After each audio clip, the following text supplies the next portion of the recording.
আসসালামু আলাইকুম। Welcome back to my channel. আজকে আমি আপনাদের বলবো কিছু লক্ষণের কথা, যেগুলোর মাধ্যমে বোঝায় যে আপনি একজন লো ভ্যালুড নারী হিসেবে আচরণ করছেন। খেয়াল করবেন, আমি কিন্তু বলেছি আচরণ করছেন। আমি এটা বলছি না যে আপনি একজন প্রকৃতপক্ষে লো ভ্যালুড নারী। আমরা সবাই আসলে ভেতর থেকে একজন হাই ভ্যালুড নারী, কিন্তু সবাই সে জায়গাটাই পৌঁছাতে পারে না। অনেক সময় আমাদের ইগো, আমাদের না পাওয়ার ভয় এবং আমাদের অনিরাপত্তা আমাদের আসল আমিটাকে ঢেকে দেয়। একজন লো ভ্যালুড নারী মানে হচ্ছে যে আপনার মধ্যে কিছু অভাব আছে, তা কিন্তু না। এটা হচ্ছে আপনি নিজেকে কিভাবে দেখেন সেই দৃষ্টিভঙ্গির ব্যাপার।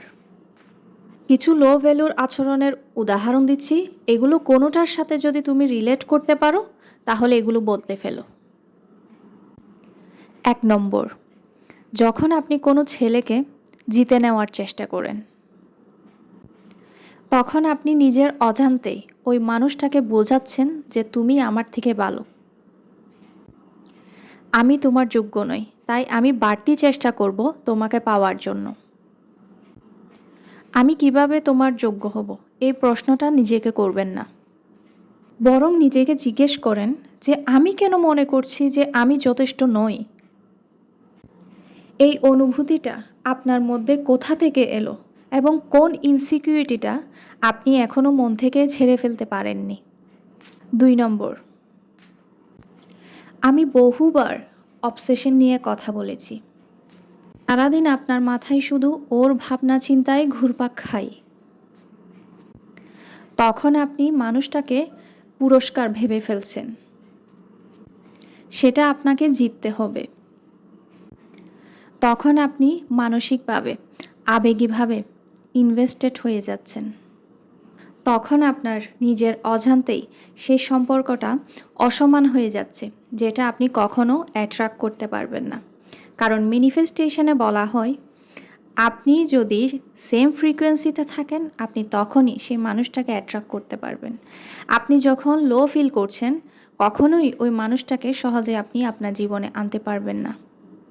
এই জন্য হাই ভ্যালুয়েড ওমেনের মতন আচরণ করুন। সে মানুষটা তো আপনার জন্য এখনও কোনো কিছু করতেই পারেনি, আর আপনি তাকে নিয়ে যে এত ব্যস্ত যে তার মধ্যে গভীরভাবে জড়িয়ে পড়ছেন। ৩ নম্বর, যখন ছেলেটি স্পেস চাইছে, এটা কিন্তু একদম স্বাভাবিক। একজন লো ভ্যালু নারী হিসেবে সে কিন্তু নিজের উপর নিয়ে নেয়, ছেলেটার মন খারাপ আমার জন্য হলো, আমি কি ভুল বলে ফেললাম।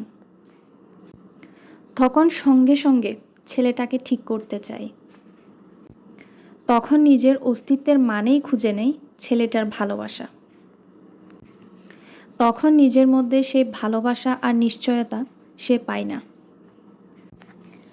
আস্তে আস্তে ধীরে ধীরে আপনি নিজেকে লো ভ্যালু হিসেবে অনুভব করতে থাকেন। তখন দেখা যায় নিজেকে আর পছন্দ করতে পারেন না। তখন আপনার মনে হয় যে ও যদি আমাকে পছন্দ করে তাহলে আমি ধীরে ধীরে নিজেকে পছন্দ করতে পারবো। তখন এটা কাজ করে না, কারণ আপনি যদি ভেতর থেকে ভালো না থাকেন তখন বাইরের ভালোবাসা আর সম্মান আপনার ভেতরে কোনো স্থায়ী জায়গা তৈরি করতে পারবে না। ৪ নম্বর, সুস্থ ব্যক্তিত্ব আর সুগঠিত সেলফ স্টিম তৈরি হয় নিজের বাউন্ডারি ঠিক রাখলে। আপনি যদি নিজেকে নিজে মূল্য না দেন তাহলে আপনি অন্যজনের খারাপ ব্যবহার মেনে নেবেন। আপনি কোথাও না কোথাও গিয়ে আপনার মনে হবে যে আমি এটাই ডিজার্ভ করি। লো সেলফ ওর্থ মেয়েরা অন্যদের প্রয়োজন আগে রাখে। তারা ভাবে যে ভালোবাসা প্রমাণ করতে হলে নিজেকে প্রমাণ করতে হবে প্রতিবার। কিন্তু ভালোবাসা এটা নয় যে বারংবার আপনাকে প্রমাণ করতে হয়, অর্জন করতে হয়।